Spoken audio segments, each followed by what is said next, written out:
Well, we're over the halfway mark in this election, and with less than 2 weeks to go, the government is well and truly behind. If you look across all the polls, it trails around 48 to 52% on a two-party preferred basis. So what will Kevin Rudd and his team be doing this week to try and claw back some ground? Here's the team from Meet the Press with a look at what's in store. Well, week 4 of the election campaign kicks off tomorrow. So to find out what's in store, I'm joined by Claire Harvey and Steve Lewis. Claire, the coalition really had the momentum this week. What does Kevin Rudd need to do to try and get some of that momentum back? Well, apart from create the attention that he has been doing with gaffes, I think that's the only place that Kevin Rudd's been getting attention this week. I think what I'd like to see him doing, I'd be interested to hear Steve's view on this, is get out of the shopping malls and actually be doing some proper interviews with people. You know, I'd like to hear some sustained questioning of Mr. Rudd. We haven't really heard that at length throughout this campaign. Do you feel the same way? I do feel the same way, that we're not seeing Kevin 07, who was able to really sort of cut through and grab the attention of the public. That's what he's got to do in this last 2 weeks. Labor's behind. The momentum is with Tony Abbott, and Kevin Rudd's got to try and basically stop the stage-managed events and actually get out there and I guess reclaim some of that popularity. I think it's going to be very hard for him to do it, but he's got to look for some sort of circuit breaker. He's flown into a bit of a storm over the filming of this television cooking show on the ABC. Do you think that this is going to dent him in the polls too much, Claire? I think it reminds people of what they've always suspected about Kevin Rudd and have been able at various times to suppress, that he is a bit of a diva, that he is, you know, a lot of the time it is all about Kevin. I think the same thing was the case with the episode with the makeup artist at the last debate in Brisbane. You know, it makes people feel, I think, that Rudd is not quite what he might seem. The Syria thing, he allowed journalists to think, and he gave a very sombre press conference talking about how Syria was the only issue on his mind. And then he very quietly went back to his home in Brisbane, flew back to his home in Brisbane at huge cost to the taxpayer to shoot a cooking show. Yeah, it looks indulgent.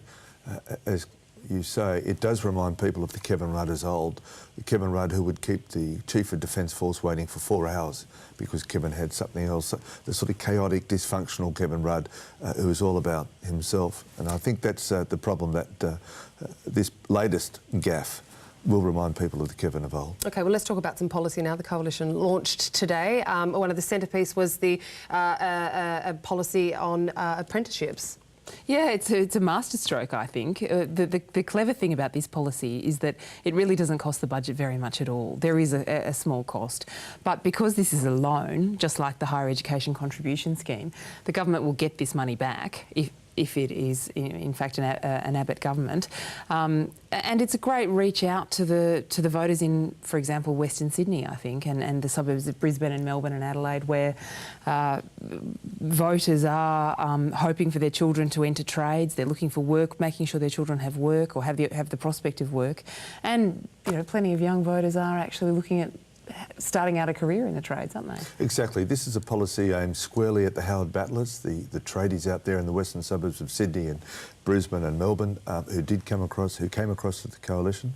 I think it actually makes sense. It's good policy. 1 in every 2 apprentices who start do not finish, and that's a massive waste of skills. They go off to drive trucks in the Pilbara, or they go overseas, or they go into some other sort of job. So this is actually designed to encourage apprentices to not just start, but to finish. So it's actually good policy in terms of building Australia's skills base. Steve Lewis, Claire Harvey, thank you. Thank you. And finally, here's the Herald Sun's Andrew Bolt with his take on where the campaign sits at the moment. Labor is falling so fast in the polls that there are already claims that Kevin Rudd has failed. Bringing him back was a mistake. Well, hang on. With Julia Gillard in charge, Labor would have been slaughtered. The polls show she would have lost maybe even 40 of Labor's seats. Now, some Labor MPs tell me even more. Unless Rudd's campaign completely implodes in the last 2 weeks, and I agree that can't be ruled out, Labor is likely to lose between 20 and 30 seats, not 40. That makes bringing Rudd back a success. He'll have saved a dozen Labor MPs more or less, and some of them could even be future Labor leaders. Now, I agree Rudd has not campaigned well, but Labor's mistake wasn't bringing him back, but believing he could actually win.